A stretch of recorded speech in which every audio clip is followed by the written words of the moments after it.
ওই কি বন্ধু গরু কোথায়? ওই ইনশাল্লাহ টাকা চুরি হয়ে গেছে, ইনশাল্লাহ গরু কিনতে পারি নাই। আমার সাথে একটু কথা বলতে হবে, রাজি আছেন তো সবাই ইনশাল্লাহ? যখন একটু ইশারা দিব সুবহানাল্লাহ আলহামদুলিল্লাহ ঠিক মতো বলতে পারবেন তো ইনশাল্লাহ? জায়গা মতো সুবহানাল্লাহ আলহামদুলিল্লাহ বলার দরকার আছে না নাই? আমার বাড়ি হচ্ছে বাংলার প্রাচীন রাজধানী সোনারগাঁও। নাম শুনছেন না আপনারা? নারায়ণগঞ্জ সোনারগাঁও। আমাদের সোনারগাঁর একজন প্রবীণ বক্তা আছে, মীর হাবিবুর রহমান যুক্তিবাদী সাহেব। বাংলাদেশের মধ্যে একমাত্র যুক্তিবাদী তিনিই ছিলেন, যার প্রত্যেকটি কথায় কঠিন কঠিন যুক্তি ছিল। কি বলেন ঠিক কিনা?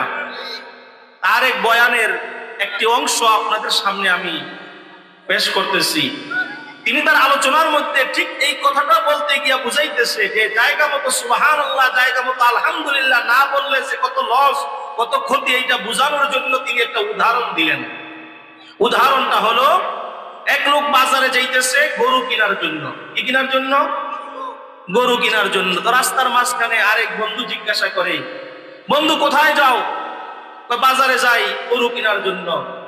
গরু কিনতে যাও, ইনশাল্লাহ বলে ভালো হতো না যে ইনশাল্লাহ আল্লাহর রহমতে একটা গরু কিনবো, এই জন্য বাজারে যাই। তো বন্ধু ডাক দিয়া বলে যে পকেটে টাকা আছে, বাজারে গরু আছে। বলেন, পকেটে টাকা আছে, বাজারে গরু আছে, এটা ইনশাল্লাহ আর আল্লাহর রহমতের দরকার কি? আমি কি আল্লাহর রহমত দিয়ে কিনবো না টাকা দিয়ে কিনবো? এই কথা বলে বাজারে চলে গেছে। তো বাজারও যাওয়ার সাথে সাথেই পকেট মাইর আছে না নাই? শেষ, পকেট খালি করে ফেলছে। এখন মনটা ভীষণ মন নিয়ে কষ্ট করে আবার রওনা দিছে। ঠিক ওই জায়গায় বন্ধুর সাথে দেখা। ওই কি বন্ধু গরু কোথায়? ওই ইনশাল্লাহ টাকা চুরি হয়ে গেছে, ইনশাল্লাহ গরু কিনতে পারি নাই। এখন এই আজাগায় কুজাগায় ইনশাল্লাহ বললে লাভ হবে? জায়গা মতো ইনশাল্লাহ সুবহানাল্লাহ বলতে রাজি আছি তো ইনশাল্লাহ? সদা সর্বদা শুকরিয়া আদায় করবো কার? আমাদের সৃষ্টি করেছেন কে? আমাদের বাঁচায় কে? আমাদের মারে কে?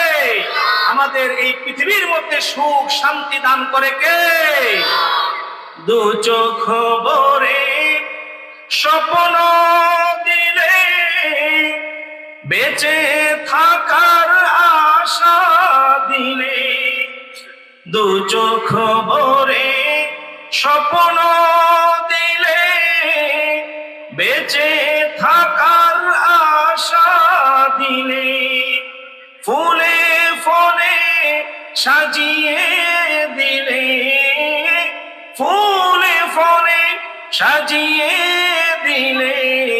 স্নিগ্ধ শ্যামল সুশোভায় শুকরিয়া জানাই তোমার, শুকরিয়া জানাই আল্লাহ, শুকরিয়া জানাই তোমার।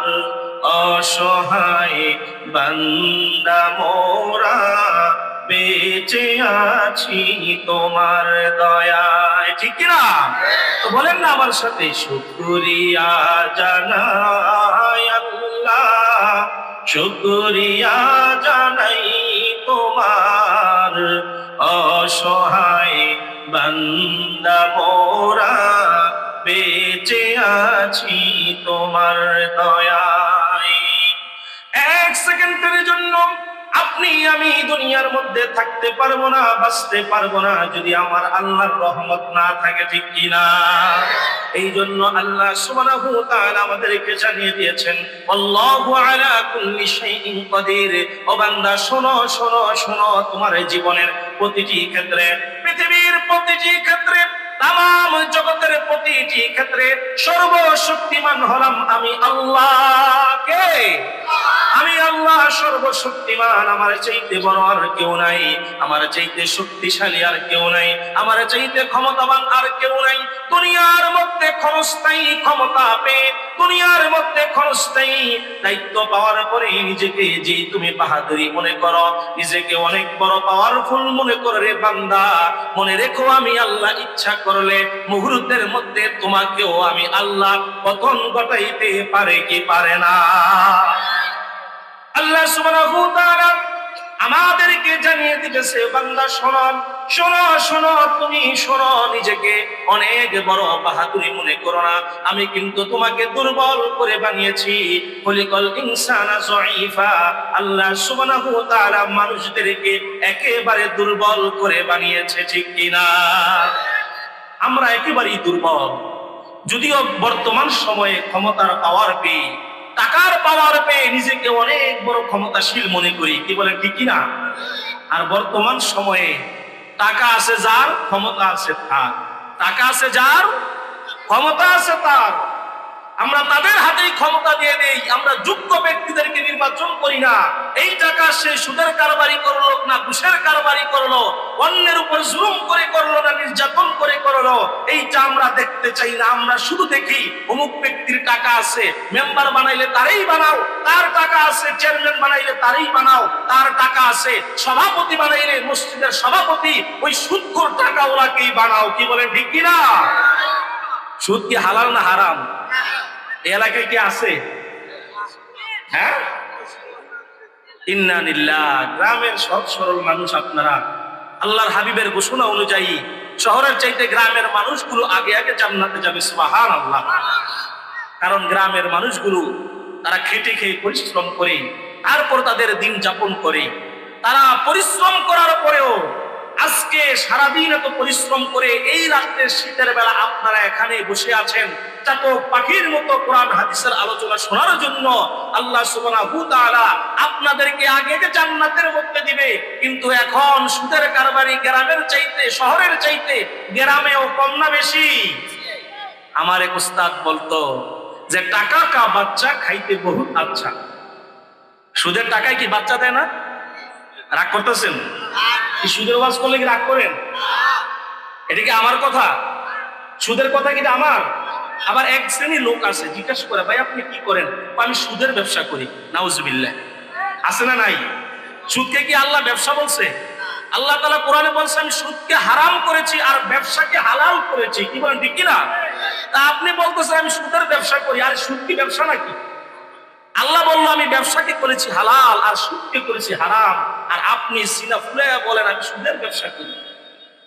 চুরি আবার সিনা জুরি, চুরি আবার সিনা জুরি। আমার উস্তাদ বলতো যে টাকা কা বাচ্চা খাইতে বহুত আচ্ছা, কবরের মধ্যে মার দিবে সাচ্চা, আছে না নাই? মুরব্বী বাবারা, আমার বুড়া বাবারা, কবরের মধ্যে যাবে রে বুড়া, ওই ফেরেশতার মার খাইয়া হইবা গুড়া। দুনিয়ার মধ্যে ক্ষণিকের লাভের জন্য, দুনিয়ার মধ্যে ক্ষণিকের শান্তির জন্য তুমি তোমার টাকাগুলোকে ইনভেস্ট না করে, ব্যবসায় না লাগিয়ে তুমি বসে বসে সুদের কারবারি করো, ব্যাংকের মধ্যে রেখে যে ইন্টারেস্ট আসে ওইটা দিয়ে সংসার চালাও। একটিবার তুমি চিন্তা করো না তোমার মৃত্যুর পরে আল্লাহ সুবহানাহু ওয়া তাআলা তোমার 70 বছর 80 বছর 100 বছরের জীবনের হিসাব নিবে। ওই দিন তোমার আমার 1 সেকেন্ডের হিসাব আল্লাহর দরবারে দেওয়ার কোনো ক্ষমতা নাই, ঠিক কি না? 1 সেকেন্ডের জন্য আল্লাহর দরবারে হিসাব দিতে পারবো না। দুনিয়ার মধ্যে আমরা সুদের কারবারি করে, ঘুষের কারবারি করে, হালাল হারাম যাচাই বাছাই না করে নিজের সম্পদ বাড়ানোর জন্য, নিজের ক্ষমতা বাড়ানোর জন্য, নিজের অর্থনীতি সচ্ছল করার জন্য যে যেইভাবে পারি ওইভাবেই চলি, ওইভাবেই উপার্জন করি। কিন্তু আল্লাহর হাবিব বলেন শোনো শোনো শোনো, তোমার ইবাদত কবুল হওয়ার জন্য আল্লাহর দরবারে 1 নম্বর শর্ত হলো হালাল রিজিক। 1 নম্বর শর্ত কি? হারাম খেয়ে মসজিদের সভাপতি কেন, আপনি মুতাল্লিও হতে পারেন, মুতাল্লিও হতে পারেন, আপনি সভাপতি হতে পারেন, সেক্রেটারি হতে পারেন। আপনার একটা সেজদাও আল্লাহর দরবারে কবুল হবে